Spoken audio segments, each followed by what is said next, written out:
সংগ্রামী সাথী ও বন্ধুগণ, আমরা অত্যন্ত ব্যর্থহীন ভাষায় দৃঢ় কণ্ঠে ঘোষণা করতে চাই, 1971 সালে যেভাবে আমাদের পূর্বপুরুষরা বুকের রক্ত দিয়ে বাংলার মাটিকে মুক্ত এবং স্বাধীন করেছিল, কিন্তু দুর্ভাগ্যজনক ভাবে স্বাধীনতার পর স্বাধীনতা যুদ্ধে নেতৃত্ব দানকারী ব্যক্তিবর্গ বাংলাদেশের হাজার হাজার মানুষের রক্তের বিনিময়ে অর্জিত মহান মুক্তিযুদ্ধের বিজয় এবং স্বাধীনতাকে ভারত মাতার চরণ তলে বলি দিয়ে বাংলাদেশের স্বাধীনতার মুক্তিযুদ্ধের সঙ্গে তারা গাদ্দারি ও বেইমানি করেছিল।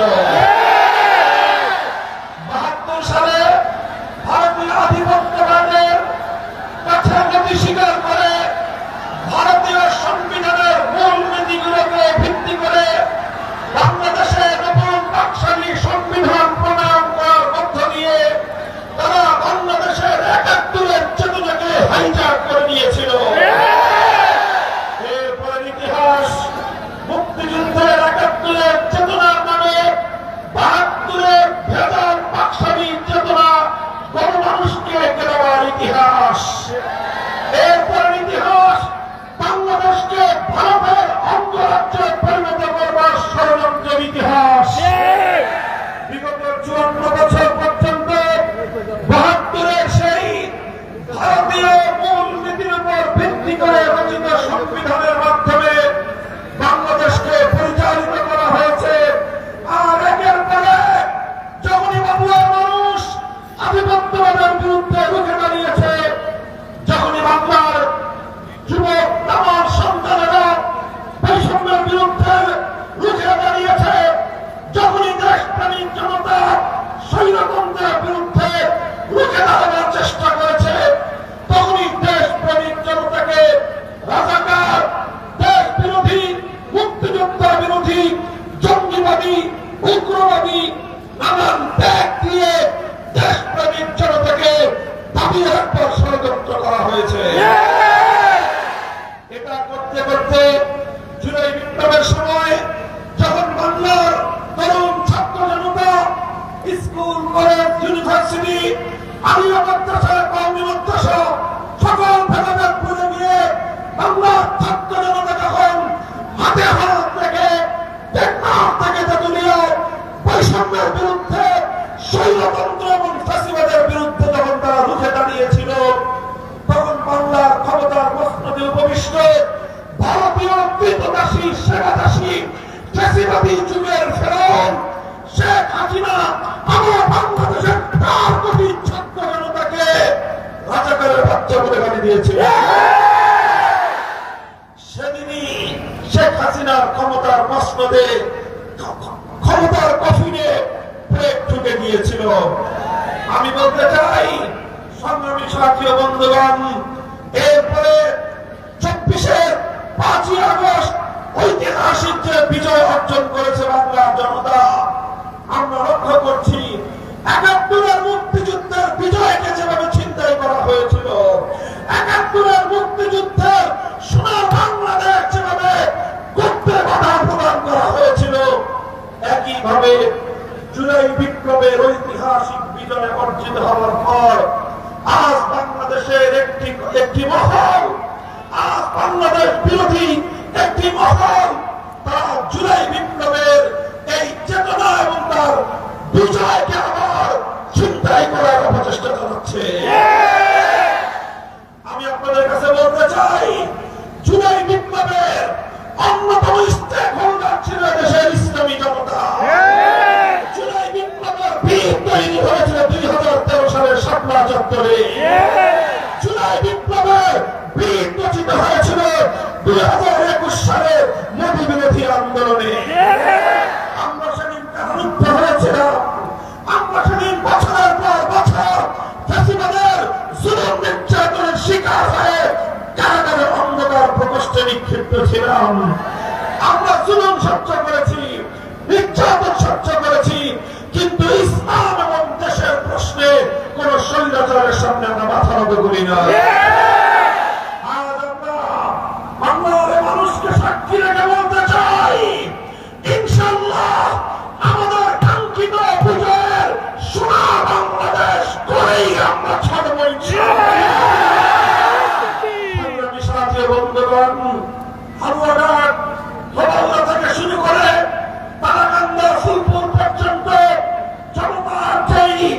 স্বতঃস্ফূর্ত গণজোয়ার শুরু হয়েছে, প্রমাণ করে আগামীর বাংলাদেশ হবে ইসলামের বাংলাদেশ, আগামীর বাংলাদেশ হবে খেলাফতের বাংলাদেশ।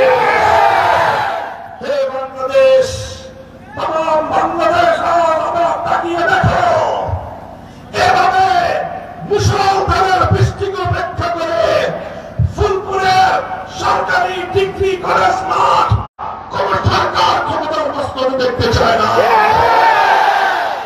সংগ্রামী সাথী ও বন্ধুগণ, আমি বলতে চাই আমাদের একান্ত বন্ধুগণ, আমাদের আস্থাভাজন মুফতি মোহাম্মদুল্লাহ সাহেব ইনশাআল্লাহ ফুলপুর এবং তারাকান্দার ধর্ম বর্ণ নির্বিশেষে ধর্মতে উঠতে উঠে তিনি ইনশাআল্লাহ জনগণের সেবা করতে নিয়ে যেভাবে মাঠে নেমেছেন, আপনারা যদি তার হাতকে শক্তিশালী করেন, আমি আপনাদেরকে প্রতিশ্রুতি দিচ্ছি ফুলপুর তারাকান্দা বাংলাদেশের উন্নয়নের মডেল হবে ইনশাআল্লাহ।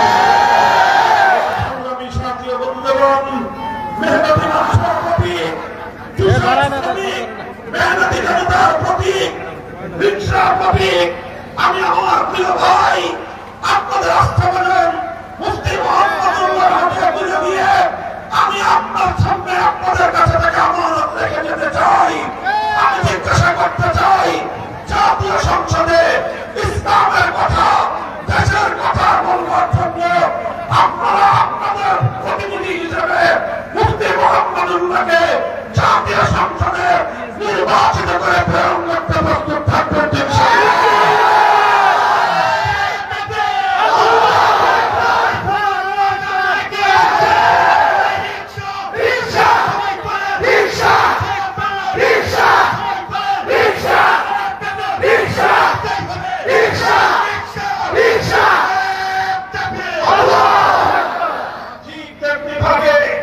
আমি আপনাদের এই জনসমুদ্রে আসার পূর্বে হালুয়াঘাট নবৌদা এলাকায় সেই সংসদীয় আসনে মওলানা তাজুল ইসলাম আকন্দ সাহেবকে গণমানুষের নেতৃত্বের পরিচয় সেখানে দেখে এসেছি।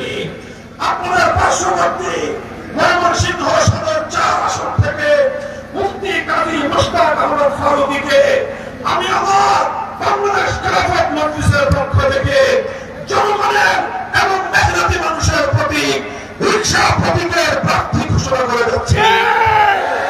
সংগ্রামী সাথী ও বন্ধুগণ, একেবারে সেই হালুয়াঘাট থেকে শুরু করে ময়মনসিংহ সদর হয়ে একেবারে মুক্তাগাছা পর্যন্ত, কলমকান্দা থেকে দুর্গাপুর পর্যন্ত আজ গোটা বাংলার উত্তর পূর্বাঞ্চল বৃহত্তর ময়মনসিংহ ইসলাম এবং খেলাফতের ঘাঁটিতে পরিণত হয়েছে। এই যে গৌরীপুরের আমাদের ভাই রয়েছেন ইনশাআল্লাহ, আমি আপনাদেরকে বলি, আপনারা যেভাবে আমাদেরকে ভালোবাসা দিয়েছেন, আপনারা অতীতে যেভাবে আমাদের প্রতি অকুণ্ঠ সমর্থন ব্যক্ত করেছেন, আমি আপনাদেরকে কথা দিয়ে যাচ্ছি, আমি আপনাদের সঙ্গে অঙ্গীকার ব্যক্ত করছি ইনশাআল্লাহ আগামীর বাংলাদেশে বাংলাদেশপন্থী রাজনীতির বাইরে বিদেশি শক্তির, আধিপত্যবাদী শক্তির দালালি রাজনীতি বাংলাদেশে আমরা হতে দেব। বাংলাদেশ খেলাফত মজলিস জুলাই বিপ্লবের অন্যতম অংশীদার হিসেবে জুলাই সনদ বাস্তবায়নের জন্য রাজপথে আন্দোলন এবং সংগ্রাম করছে। বাংলাদেশ খেলাফত মজলিস দেশের প্রশ্নে, স্বাধীনতার প্রশ্নে, ইসলামের প্রশ্নে কারো কাছে মাথা নত করতে যাবে না। আমরা ঘোষণা করেছি জুলাই সনদ সহস্রাধিক আমার তাজা সন্তানদের রক্তের বিনিময়ে অর্জিত জুলাই বিপ্লবের ঐতিহাসিক বিজয়কে বাংলাদেশের সাংবিধানিক রূপ দিতে হবে, বাংলাদেশের রাজনীতিতে বাস্তবায়ন করতে হবে। জুলাই সনদের আইনি ভিত্তি প্রদান করা ছাড়া বিকল্প কোনো রাস্তা নেই। আমরা বলি আগে জুলাই সনদের শহীদদের রক্তের প্রতি সম্মান প্রদর্শন করতে হবে, অন্যথায় বাংলাদেশ প্রকৃত পরিচয় দিতে পারবে না। আপনারা লক্ষ্য করে বলেন, মনোযোগ দিয়ে বুঝেন, যে জাতি তার শহীদ সন্তানদের প্রতি শ্রদ্ধা জানাতে পারে না, সে জাতি কোনদিন উন্নত জাতিতে পরিণত হতে পারে না। যারা রক্ত দিয়ে, জীবন দিয়ে, অকাতরে প্রাণ বিলিয়ে দিয়ে গুম খুন হত্যার রাজনীতি থেকে বাংলাদেশকে মুক্ত করলো, সেই সকল বীর শহীদদের প্রতি যদি আমরা শ্রদ্ধা প্রদর্শন করতে না পারি, আমরা জাতি হিসেবে কৃতজ্ঞ জাতির পরিচয় বহন করতে পারবো না। এজন্য ত্রয়োদশ জাতীয় সংসদ নির্বাচন আগামী রমজানের পূর্বে ফেব্রুয়ারি মাসের প্রথমার্ধে অনুষ্ঠিত হতে হবে।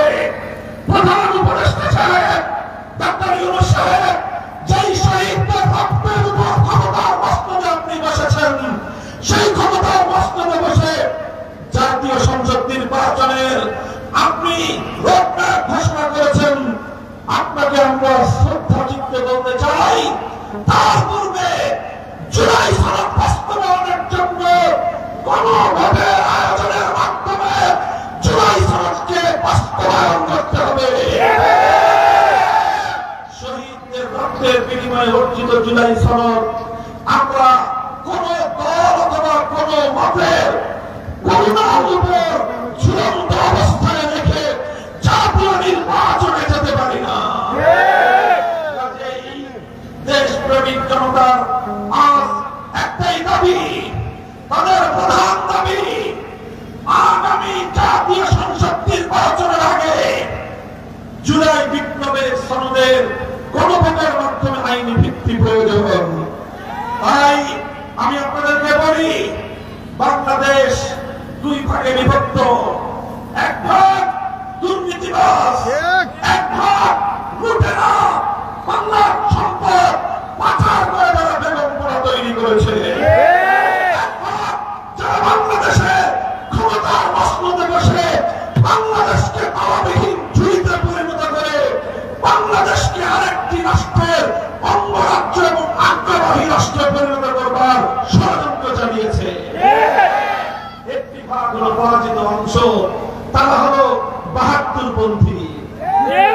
তারা কি? আরেক ভাগ তারা ২৪-এর বিপ্লবের পক্ষপাতী। আমরা জানতে চাই, আগামীর বাংলাদেশ ৭২-এর পন্থায় চলবে না ২৪-এর পন্থায়? কাজেই ২৪-এর বিপ্লবের পক্ষপাতী যারা আছো, যারা ২৪-এর জুলাই যোদ্ধাদেরকে শ্রদ্ধা করে স্মরণ করতে চাও, যারা বাংলার মানুষের ২৪-এর ঐতিহাসিক ৫ই আগস্টের দ্বিতীয় স্বাধীনতাকে সম্মান জানাতে চাও, আগামী গণভোটের নির্বাচনে সকলকে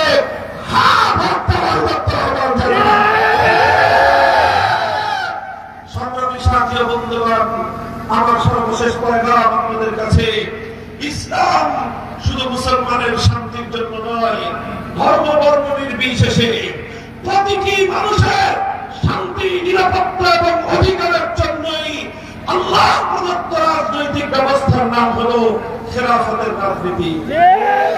এই জন্য আমাদের দলের প্রধান স্লোগান হলো ধর্ম বর্ণ ভিন্ন সবার জন্য খেলাফত।